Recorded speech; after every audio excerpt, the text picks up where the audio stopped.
Hello नमस्कार दोस्तों। तो आ गया है पार्ट 2 कान्हा जी की स्टार शेप पोशाक का।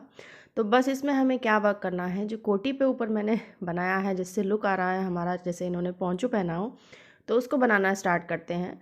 तो ऊपर से सेकंड रो में मैंने इसको बनाना स्टार्ट किया है। तो यहाँ हम धागे को जॉइन करेंगे स्लिप स्टिच से और उसके बाद फिर अपना वर्क स्टार्ट करेंगे।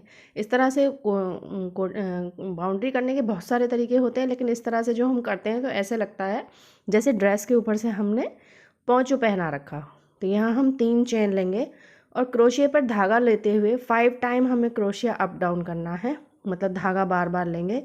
अब इस तरह से यहाँ पे धागे को रखते हुए यहाँ पर रखना है, हमें पकड़ के रखना है और उस जो धागा हमने क्रोशिया पर लिया था उसको बाहर निकालेंगे। अब जो पकड़ा हुआ है उसके अंदर से इंसर्ट करेंगे क्रोशिया को और धागा लेंगे क्रोशिया पर। तो यहाँ हमारे ये 3 हो गए और इनको एक साथ निकाल देंगे, या 2 का 1 और फिर बाद में एक और कर सकते हैं। तो 2 चेन छोड़कर तीसरी में हमें इसको यहाँ जोड़ना है। हमने 5 राउंड लिए थे, आप 4 भी ले सकते हैं और 3 भी ले सकते हैं, उससे उसकी मोटाई में अंतर आएगा, बस और कुछ नहीं आएगा। तो इस तरह से लगता है जैसे कुछ अंगूर की सी शेप बनकर आती है। तो यहाँ जहाँ हमने जॉइन किया वहीं पर हम 3 चेन फिर लेंगे, दोबारा एक बार फिर देखते हैं। तो जहाँ से हमने जॉइन किया वहीं 3 चेन धागा लिया क्रोशिया पर, उसी जगह से निकालेंगे, फिर से धागा लेंगे और उसी जगह से निकालेंगे। थोड़ा हर बार हमें धागा थोड़ा लूज़ ही रखना है, बहुत टाइट नहीं करेंगे, नहीं तो शेप इसकी ख़राब हो जाती है। तो 5 टाइम हम अपने क्रोशिया के ऊपर धागा लेंगे।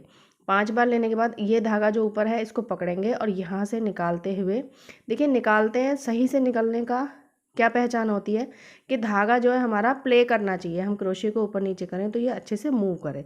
तो जो पकड़ा हुआ है वहाँ क्रोशिया इंसर्ट करेंगे और उसको छोड़ देंगे, फिर क्रोशिया पर धागा लेंगे, उसको निकालेंगे। तो 3 का 2 लेते हुए और 2 से 1 कर देंगे। अगर आपके 2 ही बन पाते हैं 2 से 1 कर देंगे, ऐसा कोई फिक्स रूल नहीं है इसका। तो 2 के बाद इसको हम यहाँ पर तीसरे में, या आपका अगर जो आपने डिज़ाइन बनाया थोड़ा बड़ा बन रहा है तो 3 के बाद भी आप उसको जॉइन कर सकते हैं। तो इस तरह से इसका कुछ लुक निकल कर आता है। तो जिस रो में हम कर रहे हैं उसी रो को हमें पकड़ के रखना है, मतलब उससे इधर उधर नहीं होना है, और इस राउंड को पूरे को कंप्लीट करेंगे। ये देखिए इस तरह से मैंने इसको पूरा कंप्लीट किया। बहुत सुंदर लुक आता है गाइज इसका बनकर।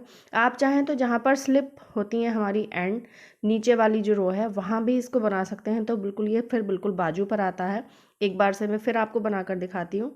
जहाँ जहाँ हमने जॉइन किया स्लिप स्टिच से वहीं 3 चेन, एक बार धागा लेकर निकाला जैसे डबल क्रोशिया बनाने के लिए लेते हैं, फिर देखिए दोबारा लिया हमने, 5 टाइम करना है, 3 4 और ये 5 बार हमारा धागा हो गया।